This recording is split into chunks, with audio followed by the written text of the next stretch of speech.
Ek groet u in die wonderlike naam van Jesus. En ons gaan aan met hoofstuk 7. Nou in hoofstuk 7 word die bruid beskryf deur die beminde. Later lei hy haar uit tot diensbaarheid. Dit is die wil van die Vader dat hy ons sal uitlei tot ons moet diensbaar wees in sy koninkryk. Die beminde sal nie jou so los vir jou eie genot nie. Sy doel is om jou diensbaar te maak, om die liggaam op te bou. Ons gaan in hoofstuk 7 lees hoe hierdie maagd getransformeer is na die beeld van Christus. Sy het niks van hierdie eienskappe gehad toe sy met 'n vinnige perd na hom toe aangejaag gekom het nie in hoofstuk 1. Stadig maar seker het hy in haar begin werk en het die werk van transformasie begin, totdat ons nou gaan lees hoe wonderlik hierdie maagd nou lyk. Dit is vir my so wonderlik om hierdie proses van transformasie te sien. Hierdie proses is nie 'n vinnige proses nie, ons het daaroor gepraat, dit neem baie jare. Ons is altyd in sy leerskool of in sy schoolhouse. Elke moeilike situasie waarmee jy worstel, is sy schoolhouse, waarin jy geplaas is, sodat sy seun in jou gevorm kan word. En as ons dit nie sien nie, gaan ons baie keer moedeloos word. Maar as ons dit sien, dan gaan ons hom loof en prys, want ons weet, hy is besig in ons lewe. In hoofstuk 7 vers 1 sê, hoe mooi is die skrede in die skoene. Die skoene spreek van die bereidwilligheid om die blye boodskap te gaan verkondig. Iemand wat gewilliglik en uit liefde gedrewe in diens van die Here staan, sy skoene is mooi vir die Here. Nou ons moet onthou, as mens sê, in diens van die Here staan, dit is nie net pastore en predikante en opgeleide mense en sendelinge en wat ook al, wat in diens van die Here is nie. As jy wedergebore is jy in diens van die Here, jy is 'n ambassadeur van Christus, jy leef in sy koninkryk en jy is in diens van sy koninkryk. O edele dogter, hoe mooi is die skrede in die skoene, o edele dogter, sy is wedergebore in 'n koninklike bloedlyn. Die bloedlyn van God die Vader. Sy dra die vrug wat by hierdie nuwe skepping pas. Haar edelheid word raak gesien, omdat haar lewe nie meer aardsgebonde is nie, maar sy is 'n nuwe skepsel wat leef vanuit hemelse plekke. U heupe is soos halssieraad. 'n ander woord vir halssieraad is juwele. Dit is gevorm deur kunstenaarshande.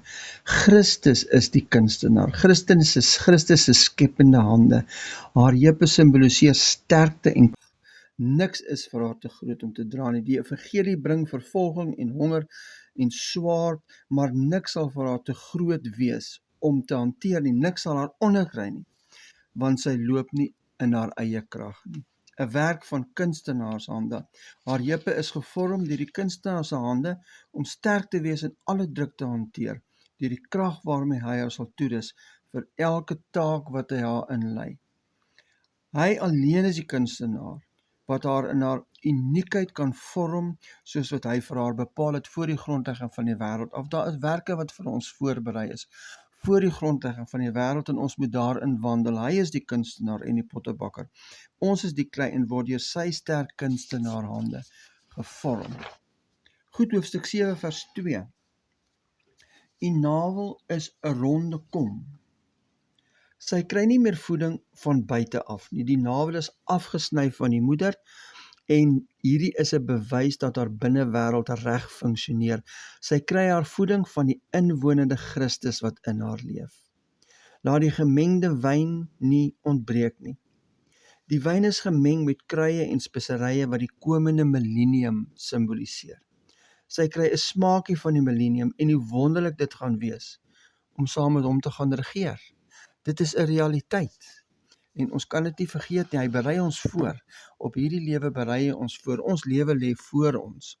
Hierdie lewe is nie ons lewe nie, dis 'n voorbereiding vir ons lewe wat voor lê. U liggaam is 'n hoop koring omring deur lelies. Die hoop koring is 'n simbool van sy vlees. Sy is die een wat die innerlike vervulling ken wat afkomstig is van die deelname aan sy vlees en bloed. Hy is die brood van die lewe wat uit die hemel neergedaal het. Dit is die hemelse voedsel vir die opstandingslewe. Sy eet hierdie voedsel deur die wil van die Here te doen. Johannes 4 vers 32 tot 34 sê, maar hy sê vir julle, ek het voedsel om te eet waar julle nie van weet nie. Die disciples sê toe vir mekaar, het iemand dan vir hom ete gebring? Jesus sê vir hulle, my voedsel is om die wil te doen van hom wat my gestuur het en om sy werk te voltooi. Haar voedsel is om die wil van die Here te doen en sy is omring deur lelies. Die lelies is hulle wat die Here met 'n opregte hart soek en 'n diep behoefte het om hom beter te leer ken.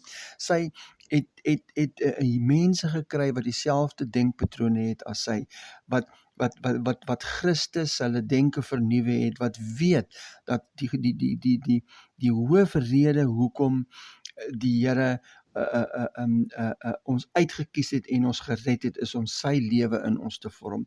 Hulle verstaan die uitroep van die siel, die dors van die siel en wat smag na meer. Hulle verstaan dat hy alleen die dors kan les. Hulle verstaan dat die enigste vervulling vir jou lewe Jesus Christus is. So sy het daar by sulke mense geskaar en hulle werk in God se koninkryk. En is diensbaar, soos wat ek gesê het, ons almal moet diensbaar wees vir sy koninkryk. Ons moet mekaar bemoedig, versterk en opbou. In hoofstuk 7 vers 3 sê, u 2 borste is soos 2 lammers, 2 tweelinge van 'n gemsbok. Geloof en liefde is 'n tweeling en deurdat haar borste so ontwikkel het, is sy nou gereed dat sy ander kan voed. Omdat sy deel is van sy liggaam en van hom eet, is sy in staat om ook ander na 'n volwasse lewe te lei. Sy het baie geloof en baie liefde wat sy met ander kan deel. Sy kan hulle voed sodat hulle ook kan opgroei tot 'n volwasse man in Christus. Dit is die enigste gedagte wat Paulus in barensnood was, dat Christus in ons 'n gestalte verkry. Nou al verstaan ons glad nie hierdie boek nie en al onthou ons niks van wat ek gedeel het nie, is daar een ding wat by ons moet bly. Jesus vorm ons na sy beeld. En alles wat in jou lewe gebeur, dra daartoe by dat sy beeld al meer en meer in jou gestalte moet verkry. As jy hierdie gedagte onthou, kan jy al die ander goed in hierdie boek vergeet, al die ander goed wat ek gedeel het, maar as jy hierdie ding onthou, dat Christus Jesus in jou lewe gestalte wil verkry, dat sy beeld deur jou sigbaar sal word, dan het jy die kernboodskap van hierdie hele Hoogliedboek gekry. Hoofstuk 7 vers 4. U hals is soos 'n ivoortoring. Nou ivoor word verkry deur lyding. Diere word doodgemaak om hierdie ivoor in die hande te kry. Die dier moet doodgemaak word om hierdie ivoor te kry. Daar is 'n lydingsproses. En ivoor is ook hard.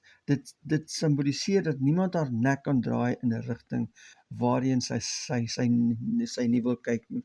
Sy is gevorm deur die kunstenaar se hande. Hy het haar visie geplaas waarna sy nou kyk en niemand kan haar van hierdie visie af wegvat nie. Die vyvers in Hesbon by die poort van Bat Rabbim.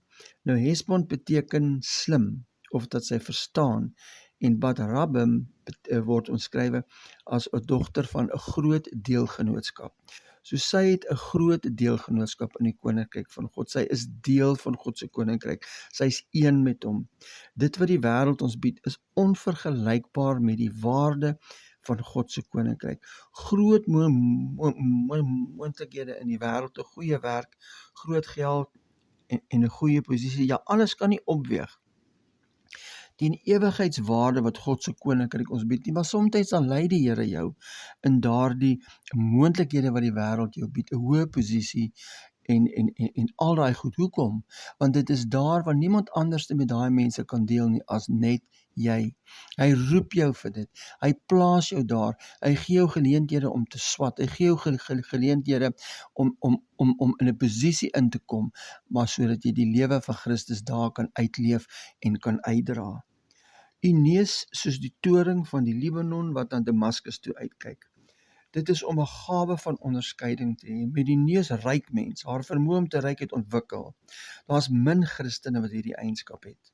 Hulle ruik is vanuit 'n innerlike onderskeiding wat nie met die oog gesien kan word nie, en ook nie met die oor gehoor kan word nie, en ook nie gewaar kan word as gevolg van enige aksies nie.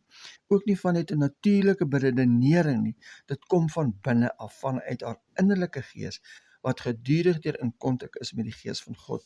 Dit neem onmiddellik waar of dit 'n geestelike oorsprong het, en of dit 'n duiwelse geur of smaak het. Dit is wat onderskeiding is. Onderskeiding kom nie dat as jy iemand iets sien verkeerd doen, en dan dink jy, o, hierdie persoon is so en so nie, of dit kom nie van enige iets wat jy van buitekant af gewaar of so nie.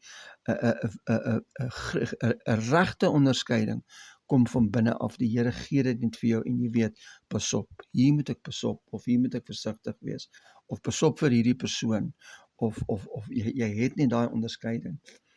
Hoofstuk 7 vers 5, u hoof op u is soos die Karmel. Elia het op Karmel teen al wat Baal is geveg. Daar het hy die oorwinning van God gedemonstreer oor alles wat vals en duiwels was.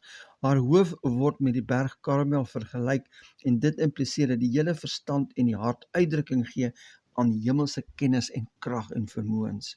Soos dit Elia gehad het om afgedwaalde mense weer terug te lei na God toe, om vir hulle te wys daar is een lewende God, en julle aanbid 'n God wat nie leef nie. Wanneer God jou beweeg, is dit blywend, maar wanneer jy deur ander beweeg word vir God, is dit dalk net vlees en hou dit nie 'n lank nie. Ons moet, as 'n Engelse spreekwoord wat ek gelees het, wie iemand sê, you must be moved by God and not for God. Nee? Dit is baie belangrik. En die golwende hare van die hoof soos purper, 'n koning gevang in haarlokke.